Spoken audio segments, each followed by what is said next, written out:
afternoon and welcome to our midday press briefing. Ladies and gentlemen, please take your seats so we can start. I repeat, good afternoon and welcome to our midday press briefing. Today is Friday, the 7th of November 2025. We have three announcements for you today before we start taking your questions. Let me start by sharing the agenda of President von der Leyen for next week. On Monday, in the context of the ongoing multi-annual financial framework discussions, the President will participate in a meeting she convened with the Presidents of the European Parliament and Council Presidency under Article 324. On Wednesday morning, the President will chair the meeting of the College of Commissioners here in Brussels. She will then receive the Prime Minister of the Principality of Liechtenstein, Brigitte Haas, before participating in the European Parliament's plenary debate on the new 2028 to 2034 MFF architecture and governance. On Thursday morning, the President will participate in the European Parliament's plenary debate on the conclusions of the European Council meeting of 23rd of October. Later that day, she will receive the Executive Director of the International Energy Agency, Fatih Birol. That's it for the agenda of the President next week. Let me now invite Maciej to join me on the podium with news on our LIFE programme. Thank you, Olaf. Indeed, we are announcing today an investment of over €358 million under the LIFE programme to support clean transition across Europe. The Commission selected 132 projects from almost 900 applications in the fields of circular economy, nature, biodiversity, climate adaptation and mitigation and clean energy transition. Examples include projects restoring and protecting natural habitats such as rivers and wetlands, the production of biopolymers from waste wood to reduce dangerous chemicals and plastics in packaging and textiles, innovative solutions to the increasing challenge of heat waves, and clean energy solutions targeted to remote island communities. The investments will improve the lives of many local communities and make a contribution to addressing the global challenges of climate change and biodiversity loss, a work that is currently ongoing at COP30. You will find more information and full list of projects in our press release. Thank you. Merci, cher Maciej. Enfin, permettez-moi de souhaiter la bienvenue à un groupe de visiteurs qui nous rejoint aujourd'hui en salle de presse. Il s'agit d'une vingtaine d'étudiants du Collège d'Europe à Bruxelles dans le cadre d'un cours sur la Commission européenne. J'espère que vous trouverez notre réunion de midi et vos différentes rencontres auprès des institutions enrichissantes. Nous vous souhaitons également le meilleur pour votre avenir professionnel. Voilà pour nos annonces. Passons maintenant à vos questions. Jennifer.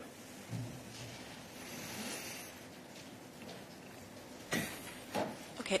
First of all, thank you for your kind words yesterday, above all for our dear former colleague, David Gow. But today I have a question for Thomas, and this is on the AI Act. And we've already been in touch this morning, and no doubt he has with many others. And Thomas, you said that a reflection is ongoing in the Commission to delay certain parts of the AI Act. And I'd like to ask you, in that context, what contacts the Commission has had with the US government about this? Thanks, Jennifer. I'm not speaking about contact with our US counterparts on this. I'm first and above all speaking about contact with our industry, with our companies, with our member states, contacts here within the House. As part of all these contacts, a reflection is ongoing.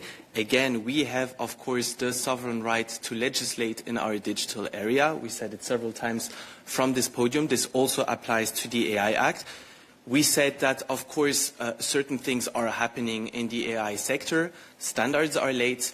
We are hearing concerns from the industry and from our member states. In this context, we have a digital omnibus coming up, and this would be the appropriate framework to address some of these concerns. But again, to be very clear, absolutely no decision has been taken at this stage, but a reflection is, of course, ongoing.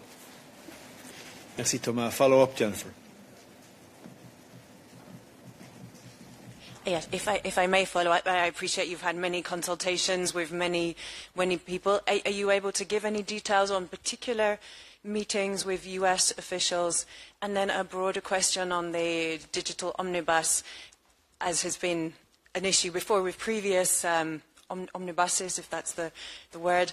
It's interesting that the proposals to amend laws have come even for laws that are not fully applying to companies yet, and we've seen that with other omnibus proposals. I just wondered, could you give us a reflection from the Commission as to why you think the AI Act now needs potentially to be amended, even though it hasn't started to apply to companies in many ways? Thank you. Again, on US contacts, I would not go into that. I'm really focusing here on what's happening here at EU level. However, on your second question, yes, I can provide you some additional information.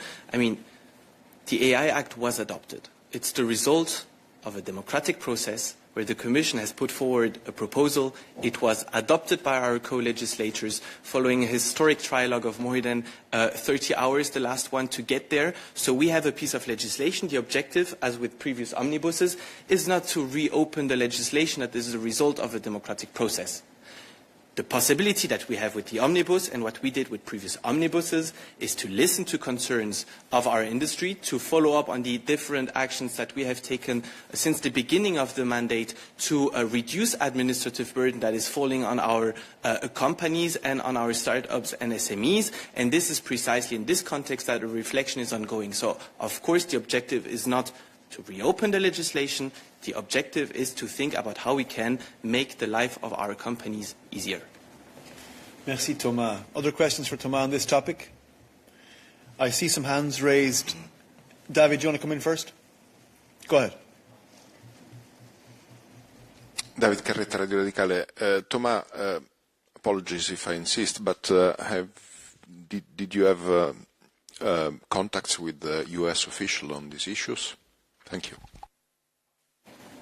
Thank you. I can maybe reiterate that we have constant contacts with our partners around the globe, like-minded partners. I mean, I recall EVP going to the US and discussing with our counterparts. Jim Jordan recently came to the EU, where he was also received by Jim Jordan. So, of course, this is the appropriate framework to discuss our legislation. But again, let me be very clear about one point. It's not a third country, not for a third country to decide how we legislate. This is our sovereign right. So, of course, we listen to concerns, but we take appropriate decisions in the EU via our usual democratic channels.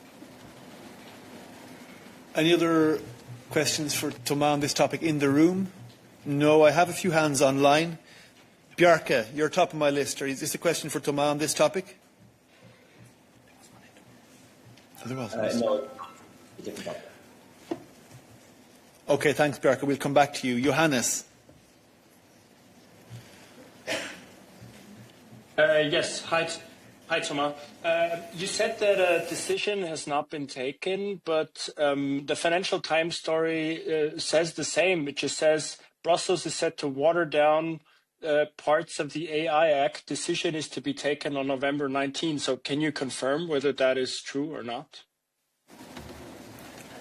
What I can confirm, and what is absolutely true, and this you will find it in our LPP2, is that we have a digital omnibus on the 19th of November. That's 100% correct in the article. Now, until we are here, again, even within the House, there are discussions that take place. We have so-called inter-service consultations. We have a college that is coming up. So we have different appropriate frameworks to discuss before we have a final legal text. And until we have a final legal text, I will not comment on leaks that you guys may have seen before. And just to confirm that the LPP is always tentative until it's finalised at the Hebdo meeting here in the House. Thomas, there was a hand raised here in the room. Sorry, I didn't see you before. Go ahead. Hi there, Matthew Newman from MLEX. Thanks for all the explanations, Thomas, especially about the administrative burdens for companies. And one of the things that they complain about is the fact that there's no standards right now, that the industry is struggling to get standards. And I'm just wondering if you could explain a little bit more about that and whether or not that's part of the reflection that's going on. And then I have a separate question about the whole controversy in France with Schengen. So on the standards, yes, this is also foreseen in the AI Act. The industry has to come up with standards. These standards are late. The AI Act foresees legal deadlines, and this is precisely what is at the core of the discussions, is if standards from the industry are late, what can we do to make sure that everyone can comply on the D-Day and that we can implement the AI Act on the D-Day? So here this is really finding the right balance between listening to concerns, no discussion about watering down anything, but simply allowing companies to comply when they have to comply in the most appropriate and effective way. So again, discussion is ongoing, reflection is ongoing, but no formal discussion, no formal decision at this stage. Matthew, I'll come back to you on the Sheen question. I just want to check if there are other questions online for Thomas. Federica, is this on the same topic for Thomas? Yes, it is. Go ahead. Federica Bianchi, L'Espresso Italy. I also have a follow-up for Thomas, because actually Thomas keeps saying that, he's not going to talk about the US. But I think it's just a very easy way of dismissing a serious concern by journalists and, honestly, by European citizens. I mean, we were all there when the AI was adopted. It was heralded as a huge success, as something really useful and almost perfect. And now we're talking about, and you have already had consultations with all the European stakeholders for many, many months. So it's not that you never consulted the European side. And now all of a sudden we are changing it before it gets adopted. There is a big pressure. Everybody knows. I mean, it's not that people don't read or hear or talk.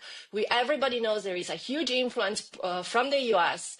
And the only thing that you can say is that you cannot talk about the points that are raised by US officials in any way, in any form, in anything that could be interesting and useful for the people to know. I mean, it seems to me not appropriate. Thank you so much.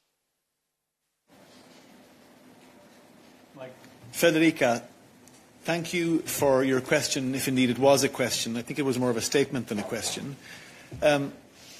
Thomas has been very clear, and I have been very clear, both as trade spokesperson when we're talking about trade issues, but also in my new capacity when we're talking about the overall picture here, that we are absolutely willing to listen to the concerns expressed. So we've talked about the consultation we do internally in the EU, which is the most important thing. Then when it comes to our contact with our partners around the world, of course we're prepared to listen to their concerns about EU legislation, how it may impact on the business they do in Europe, our overall relations, etc. But what we have said is that we reserve the right to legislate in our own sovereign way in the EU. That doesn't change. So when it comes to the specific point you're raising about concerns the US administration may have, we're not going to provide you with the list of what they are. The US administration is making those quite publicly clear, I think. So what we are saying is that we are available to listen to the concerns of our partners around the world, but we act on the basis of our own decisions, our own consultations with EU member states, industry, stakeholders, MEPs, etc., and we legislate on that basis. Thomas, if there's anything you want to add, go ahead. Not on the geopolitical context, because you covered it fully. Let me reassure you, Federica, on one important point of the AI Act. The Commission is fully behind the AI Act. This will not change. The prohibitions kicked in February of this year. There is no more social scoring in the EU. There is no massive policing in publicly accessible spaces. This is forbidden. We're fully behind it. The rules for general purpose AI models kicked in on the 2nd of August. This will never be changed. And all the remaining rules for high-risk models will also be respected. They will kick in. The only thing that is being discussed, and these are concerns from our member states again, from our industry, this is under discussion, and on this no decision has been taken. So let me just be clear about this point. We are fully behind the AI Act, and no pressure from anywhere will impact this. Many thanks. We can come back to the question for Thomas on Shein.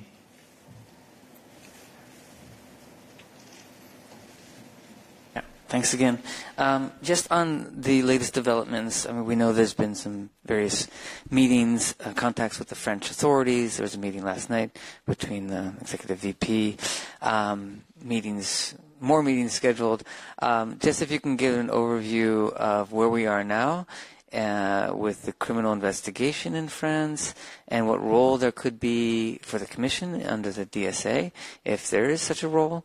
At this point, beyond just the request for information and what the next steps might be. Thanks. Thank you, Matthew. Let me start maybe by the follow-up meeting that took place after midday yesterday. So there was a productive exchange and a good constructive exchange between French Digital Minister Anne Le Henanff and EVP Virkkunen here. We gained a better picture of the situation in France and what the French authorities are indeed concerned about when it comes to Shein in France. On the criminal investigation, this is fully for the French authorities. They continue their work at national level. What we're doing now on our side is under the Digital Services Act, we are following up with Shein. I can give you one of the next steps. This afternoon, our Commission services working on the DSA will be in touch with Shein representatives, so a meeting will take place with Shein. We will take it from there and take potential next steps under the DSA, but let me not go too far here. I'll not prejudge on possible next steps. Next step is a meeting with Shein, and we'll take it from there under the DSA. Thank you very much. Do we have other questions on this topic for Thomas? If not, I see a question online from, forgive me, I'm going to butcher the pronunciation of your name, Xiaoqing. You have a question for Thomas on drone sightings.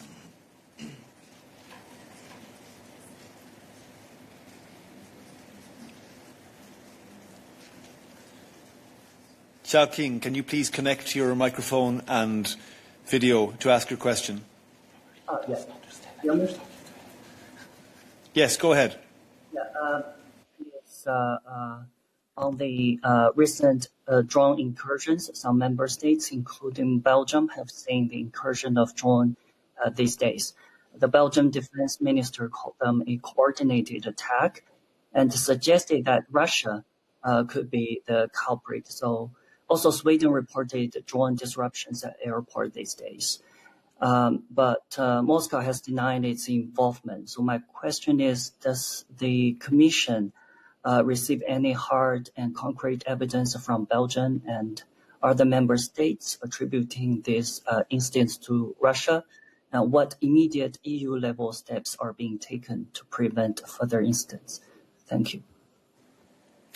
Thank you very much. Let me start by saying, of course, that we have all witnessed the airport closures in Belgium and the recent drone incursions also in Sweden, and we fully stand with both Belgium, Sweden and all our affected member states as always. Now, the attributions on where these drones come from is fully the competence of our member states. We do not go into that. What is clear is that, as President von der Leyen also said, this is hybrid warfare and Europe is at risk. And this is precisely the reason why in the roadmap that we have presented last month, we have reiterated once again the importance and the utmost priority we attach to the drone defense initiative, because the reply to these threats needs to be a united one, needs to be a European one with a 360 degrees approach to protect all our member states. So the drone defense initiative, the next steps are quite clear in the roadmap. Q1 of next year we will start building it with our member states, and by Q4 2026 we hope that it will be operational. Thank you, Thomas. Do we have other questions on the topic of drones and related initiatives for Thomas? No, that's not the case. Do we have other questions for Thomas? Go ahead. Thank you, Thomas. Thank you, Olaf. Magnus with Euractiv. Could we have an update on the negotiations with UK and Canada about their companies having access to SAFE? We've reported that the talks have been stalled, and we understood there to be a deal by mid-November. So could you just put us up to speed? Thank you. Yes, we're still on track, Magnus, indeed, for mid-November. That's our objective. We're fully committed to the negotiations we're having with both the United Kingdom and Canada. Now, on our side, steps were taken with our member states. I will not debrief on that. These are confidential discussions we're having with our member states. Discussions are, of course, also taking place with the UK and Canada, but we're still pretty much convinced that, and this is our objective, that we can reach a deal by mid-November. Thank you. Other questions for Thomas? I don't see any questions online either for Thomas. Merci, Thomas. Other questions for us today? Vitaly. Thank you. Vitaly Sizov, Freedom. I have two questions. First, on reparation loan, how negotiation is going on. What are the options? Is it still reparation loan, or it may be reparation debt or some another option? And the second questions on multi-visa for Russian citizen. Russian authorities, spokesperson of foreign ministry, she said that EU commissions made decision to stop release multi-visa for Russian. Could you confirm it, and could you tell more about technique, how it's possible to stop release multi-visa for Russian? Thank you.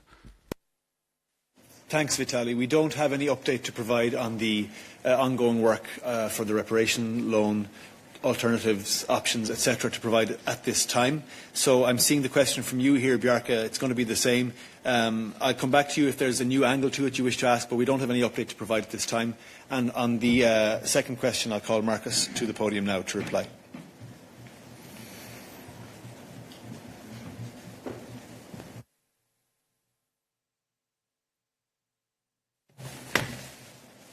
Thank you for the question, Vitaly. The Commission has adopted stricter rules on visas for Russian nationals. This is in view of the increased security risks stemming from Russia's unprovoked and unjustified war of aggression against Ukraine, including the weaponization of migration, acts of sabotage, and the potential misuse of visas. From now on, Russian nationals will no longer receive multiple entry visas. This means Russian nationals will have to apply for a new visa each time they plan to travel to the EU, allowing for a close and frequent scrutiny of the applicants to mitigate any potential security risks. Today's decision is based on a joint assessment by member states under local Schengen cooperation in Russia, and it follows the approval by all member states in the Visa Committee. The decision builds on action taken since the beginning of Russia's full-scale military invasion of Ukraine. I said this already yesterday. In 2022, we suspended our visa facilitation agreement with Russia. Also, 2022, we adopted a clear set of guidelines to support member states to deprioritize visa for Russians and focus on security and border control. Our joint action has already led to an important overall reduction of the number of Schengen visas issued to Russians from more than 4,000 in 2019 to around 500,000 in 2023. Many thanks, Marcus. Vitaly, follow up. Is it imply some transition period, and how your decision influence national level, how country will complete this decision? Thank you. Thank you. So this is an implementing decision by the Commission based on the Visa Code. Means it's for the Commission to take based on the agreement given by member states that I've mentioned before. On the procedure, typically member states are formally notified one day after the Commission's adoption. Adoption was yesterday in the afternoon, so today, and the next day it will enter into force. Thank you, Marcus. Questions on this topic? Please go ahead. Thank you, Valentina Vasileva. I asked this question yesterday, so I will ask today.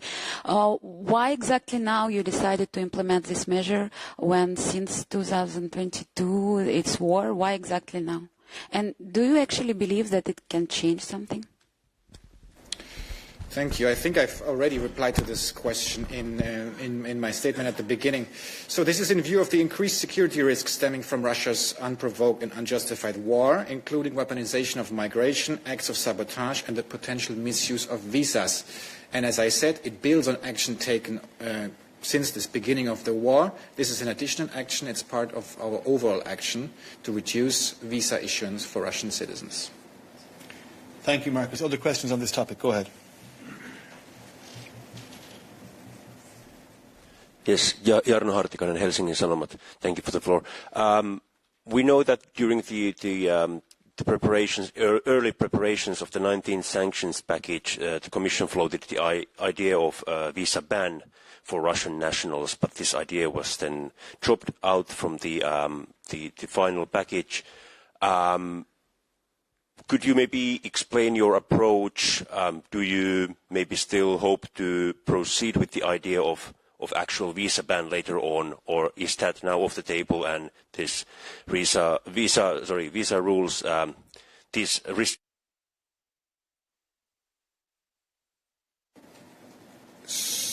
What I can say on this is that we don't speculate on sanction packages overall.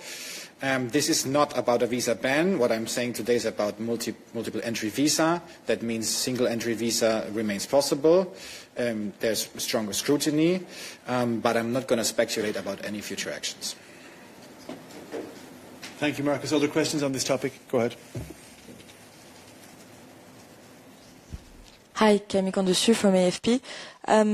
Opposition figurehead Yulia Navalnaya, the Russian opposition figurehead, said in September that broad visa restrictions would be a serious mistake, I quote, as they would feed the Kremlin's narrative that Europe is hostile to all Russians. What do you have to answer to that? Thanks.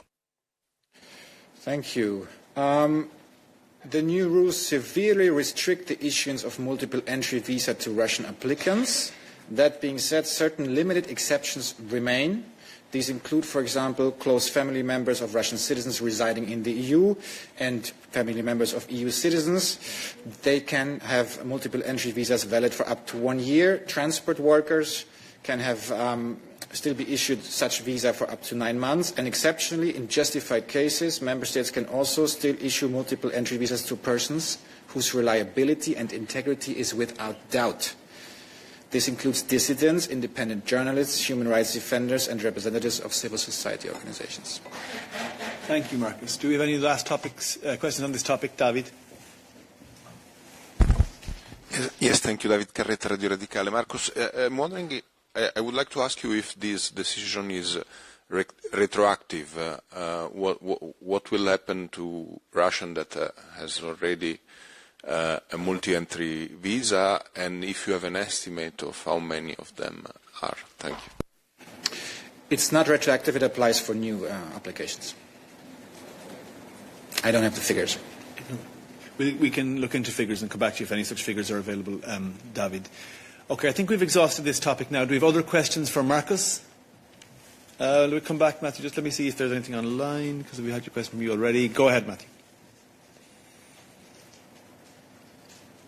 Just getting back to the digital omnibus, fully understand and respect that you're not going to comment on leaks, so I'm not going to ask you about the content of the digital draft, digital omnibus, but just political, yeah. For Marcus, right? Yeah, it is. Okay. He deals with GDPR. Okay, go ahead. Yeah, okay. I mean, it's not about visas or anything. It is about GDPR. So, yes, there's a GDPR aspect of the digital omnibus, or at least there is thought to be. And the question is more broader, more kind of political, about Commissioner McGraw's view on the GDPR. There's been a lot of discussion about whether or not the GDPR should be reopened, rediscussed from a legislative point of view. That's not the point of a digital omnibus, as has been explained here. But I just wanted to get the Commissioner's view on the amendments, if they're necessary at this point, after due reflection about the GDPR and some of the industry's concern, particularly small and medium-sized companies that have complained about administrative burdens caused by the GDPR. What does the Commissioner think about that? Thank you, Matthew. I can give you our Commission position on GDPR and the future of GDPR. As you know very well, regarding the application of GDPR, the Commission has been engaging with stakeholders to discuss the possible need and ways to simplify and improve the application of the GDPR. And as a follow-up to the July implementation dialogue, we are reflecting on how to best address the points raised by stakeholders, business and civil society alike. We will further reflect on how to modernize the data protection framework and improve its governance and implementation while maintaining a high level of data protection in the EU. That's what I can say at this stage. Thank you, Marcus. Other questions for Marcus? Musa, you have a question online. Yes, thank you, Olof. I think this is for Marcus because it's about the idea about European Democracy Shield.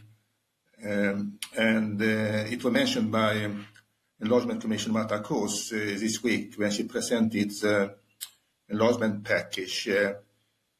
We know that there was a public consultation on it last spring, but it only received about less than 400 replies, I think. I would like to ask what is your opinion? I mean, will the Commission summarize those replies? Are they representative of the public opinion in Europe before it proposes the European Democracy Shield, which covers different issues against information manipulation and the role of civil society? Thank you. Well, Mose, thank you very much for your question. You know, we don't talk about upcoming initiatives in depth. You probably know the liste des points prévus, so you know what we are planning on presenting soon. On the democracy, on the European Democracy Shield, you can be sure that the views of all stakeholders will have been integrated. Many thanks, Marcus. And to add, Musa, I mean, the means through which the Commission gathers the intelligence and the data it needs to proceed with legislation is very comprehensive and varied. So you do have these types of public consultations. You have all sorts of other targeted stakeholder consultations, industry consultations, in-person meetings, etc., etc., etc. So, as Marcus rightly said, we're quite confident that the mechanisms we have, the depth and breadth of them, give us the right tools to solicit the information, the data and the views we need. Other questions for Marcus? Marcus, you are free to go. Bjarke, you had a question on reparation loans. I said that we're not going to have anything new to say, but please ask your question if there's some other angle you wish to cover. Well, I'll take a shot at that. No, so on the Belgian talks, if there's any type of readout, if not, then fine. But otherwise, if there's any indication on the timeline going forward, then that would also be greatly appreciated. Thank you. Thanks, Bjarke. To the best of my knowledge, there's no update on timelines in the sense that we've made clear that we're aiming to present the options as soon as possible with a view to having decisions made at the European Council in December. And on the specifics of any meetings, we're not going to provide readouts on the many detailed consultations we're doing with all our member states, unless we change our mind. But right now, that's not the case. Other questions for us today? Go ahead. Tatiana Vysotska, European Pravda Ukraine. Don't be angry, it's follow-up on the frozen assets. I understand that you are not going to comment on the concrete meetings, but it was announced in media that this morning high representatives from the European Commission will meet or already met with some high representatives of Belgium authorities. I would like just to check, to ask who was representing the Commission on this meeting and what kind of Belgium counterparts they had. Was it the Finance Ministry or Prime Minister's office, or and are some other meetings with Belgian counterparts scheduled for next week, for example? So I understand that it's a process, so it didn't finish. It's still ongoing. Thank you. Thank you. We really can't say more. You answered your own question by saying it's a process that's unfinished. We're focused now on talking to member states, getting into the nuts and bolts of this to try and understand the best way forward. And that's all we can say for today. And on that, I will open the floor to other topics. Jorge. Hello, Olaf. I have a question on the MFF. You mentioned at the beginning that President will meet with Roberta Metsola and the Danish presidency on Monday to resolve this dispute caused by the letters and by the four parties in the parliament. But we saw that early this week, the budget commissioner, Piotr Serafin, met with the MEPs and he promised to make quote, legal changes, unquote, to the proposal. So I'm wondering, is this commitment shared as well by the President, or did he speak too soon? Thank you. Thank you, Jorge. I have no such information that the Commissioner made any promises. The Commissioner had a constructive discussion with the European Parliament's high-level contact group. He outlined the Commission's readiness to address some of the Parliament's concerns. So with this objective in mind, he already mentioned then this meeting at presidential level that we have now confirmed that takes place on Monday under Article 324 to take this work forward. The Commission is committed to engaging constructively, and that's all we're going to say on this topic for today. Follow up. Thank you. So just to clarify, your position right now before the meeting on Monday is that you will not make any changes to the proposal as demanded by the Parliament, because that has been your line for the time being. So is still the line, or has it changed? To clarify, a meeting has been convened on Monday at presidential level to discuss the way forward on the multi-annual financial framework. That is all we're going to say on this topic today. Other topics, other questions for us. Over here.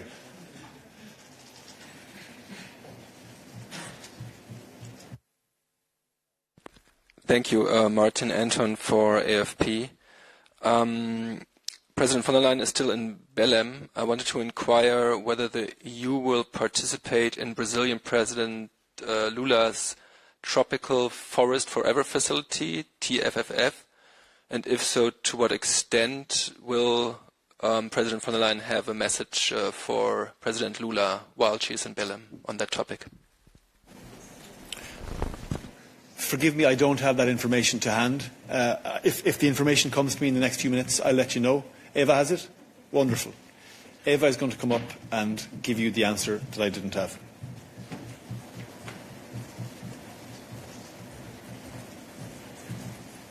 Hello, good afternoon. So what I can say is that the EU has endorsed the declaration on the launch of the initiative on the Tropical Forest Forever Facility. This offers an innovative model of forest conservation that addresses the key challenges of rewarding countries for keeping trees standing. This TFFF is presented in a climate context, but it can also bring important co-benefits for biodiversity, freshwater retention and soil quality. You see, we had a lovely answer for you all along. Thank you, Eva. Do we have other questions relating to this or sort of general COP-type questions for Eva?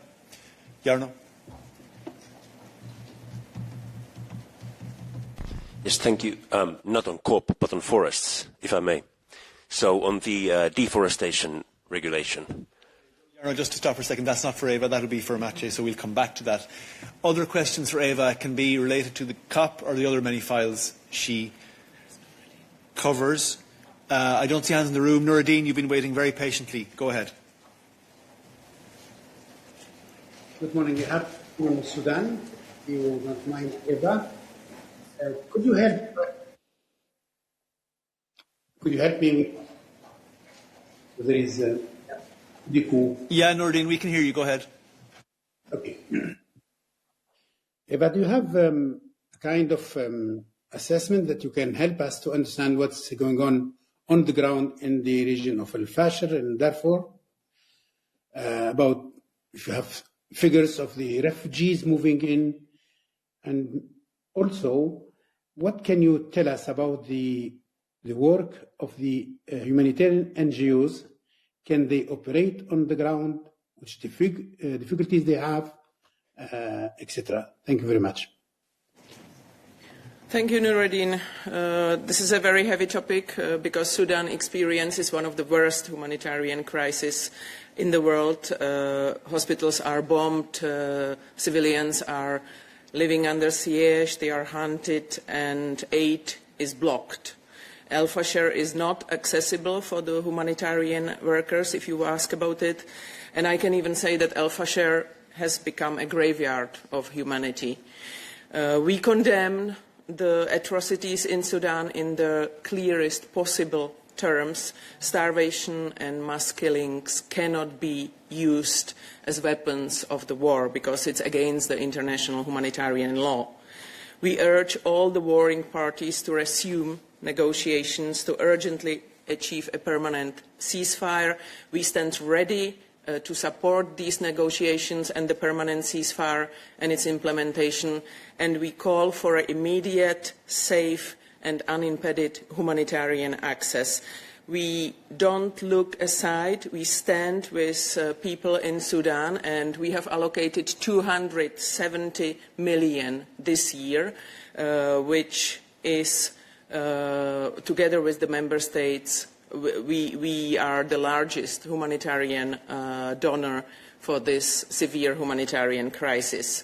If you ask about numbers, the breakdown of this amount is that 160 million goes to the projects in Sudan.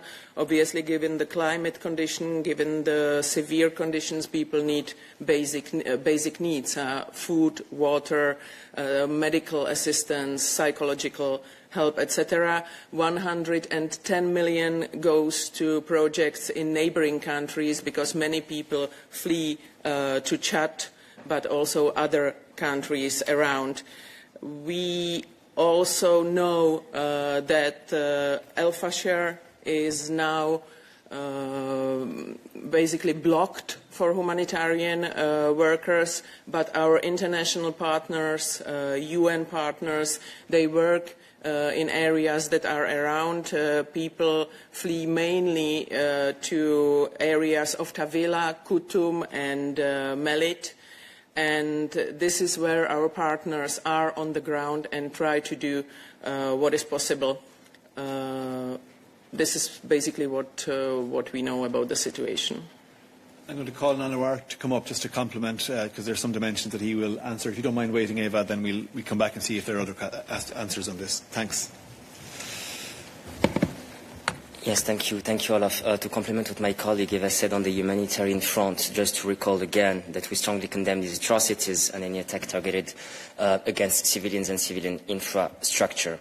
To recall also the 4 key asks that we had in our latest Council conclusions on Sudan to both parties in this conflict, in the sense that we want to see on the ground, A, ceasefire negotiations, B, humanitarian access and protection of civilians, C, civilian governance, and D, accountability. So this is key to have in mind in terms of the EU position when it comes to the situation in Sudan, together with our position that we have been echoing lastly, and together with what Eva just mentioned here today. Thanks, Anwar. Do we have other questions on Sudan for either of the colleagues in this sense? Mose, you have your hand raised. Go ahead. Yes, Olof Times. Yes, it's also a question related to Sudan and foreign affairs aspect, and that is the question if and how the EU can prevent the smuggling of weapons by other countries, by in fact EU's partner countries such as Egypt and Emirates to both sides in the civil war in Sudan. In particular, I would like to ask, and I think Nuruddin raised that question before, if the EU's maritime mission in the Mediterranean Sea, IRNI, which was established in order to enforce United Nations UN weapons embargo on Libya, if its mandate can be, let's say, amended also to cover smuggling of weapons to Sudan, or by the way, also to Lebanon, to Hezbollah. Thank you. Thank you, Mose. I will not lie, I didn't get the full gist of your intervention and whether there was a question behind it, but what we can say here in terms of the supplying of arms and funds to the belligerents, it's quite clear in terms of our position. All third parties that are supplying arms and funds to the belligerents, Sudan, must cease their support immediately. And I'll stop there. Thank you, Anwar. Other questions for Anwar on the many areas of the world he covers? Nuruddin, you have another question? Yes, Lord. I have a question about the president, the Syrian President Shara used to be on the terrorist list of the United Nations. This he was delisted. The United Kingdom delisted him also today. My question is, when the European Union will delist Mr. Shara from the terrorist list, and what about his own organization or former organization, HTC? Thank you very much. We take note of the adoption of the resolution by the UN Security Council regarding the delisting of Ahmed al-Shara and Anas Hassan Katab from the ISIL, Daesh and Al-Qaeda sanctions list. As with any measure by the UN Security Council, this decision is going to be transposed at EU level shortly. But let me here recall, on the 27th of May, the EU has lifted all economic sanctions on Syria. This is important. Why? Because this decision of ours last May to lift EU sanctions is proof of our own efforts to support an inclusive political transition in Syria, as well as its swift socio-economic recovery, reconstruction and stabilization. We remain committed to supporting a peaceful and inclusive Syrian-led and Syrian-owned transition to help build a better future for all Syrians. And it's also important to recall that all sectoral restrictive measures being lifted, but at the exception of those based on security grounds, including arms. Thank you, Anwar. We have a question from Federica online. Is it for Anwar? No. Is it on foreign affairs, Federica? No. Okay, then if you don't mind, we will come back to you. Do we have other questions on foreign affairs for Anwar or Anita? Yes, here at the back. Go ahead. So, Gaza Bashidze from Georgia, Real Politica. My question is for Anita. Today, members of the Georgian Dream Party and pro-government actors have been reporting since morning that they have obtained so-called scandalous letter, which states that the EU itself decided to suspend Georgia's accession process 5 months before. Kobachidze publicly announced it in November last year. However, I saw the letter, which mirrors the public statement, came from the European Council back in 27 June 2024, so it clearly underlines the misalignment of the actions made by the Georgian government during that time. So what's your take on it? Thanks.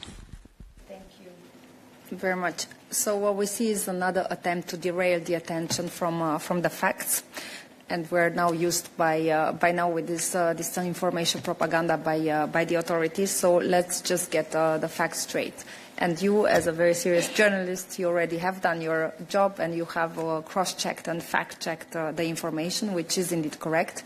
Already in June 2024, we have had the European Council conclusions basically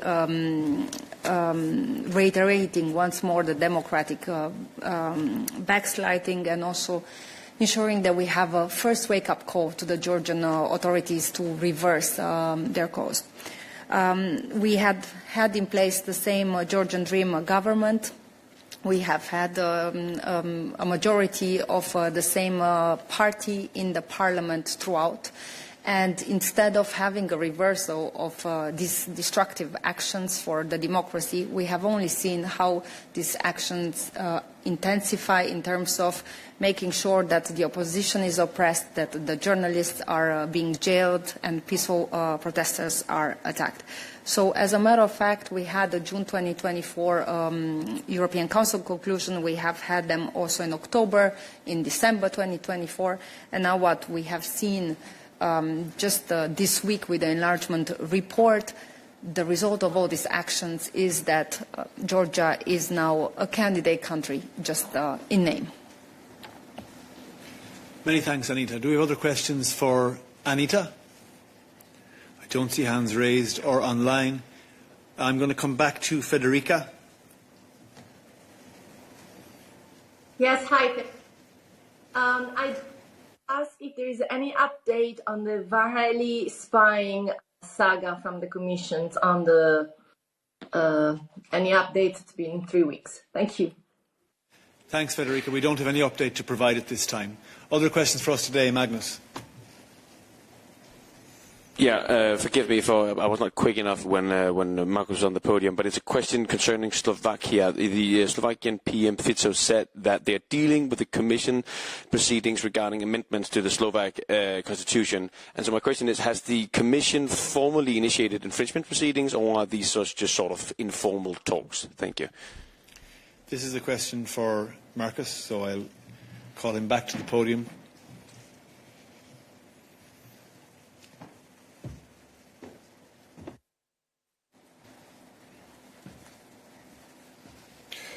Thank you, Magnus. I'm not aware of an infringement procedure. As you know, we would not communicate on such infringement procedures outside the infringement cycle anyway, so nothing to say on that.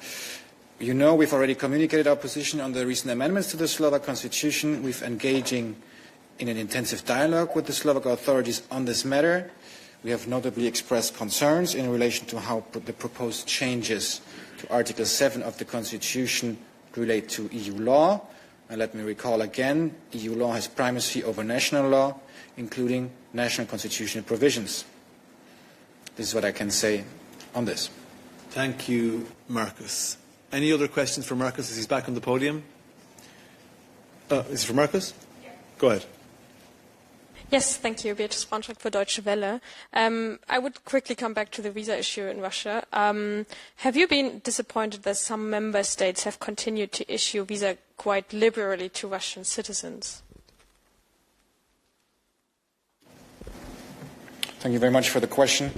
I've said before that our joint action has led to a massive decrease of visa issuance from Russia, from 4 million to 500,000 in a couple of years. This is the result of our action. I have nothing to add to that. Thank you, Marcus. Other questions for Marcus? No other questions for us before we wrap up for the weekend. Go ahead.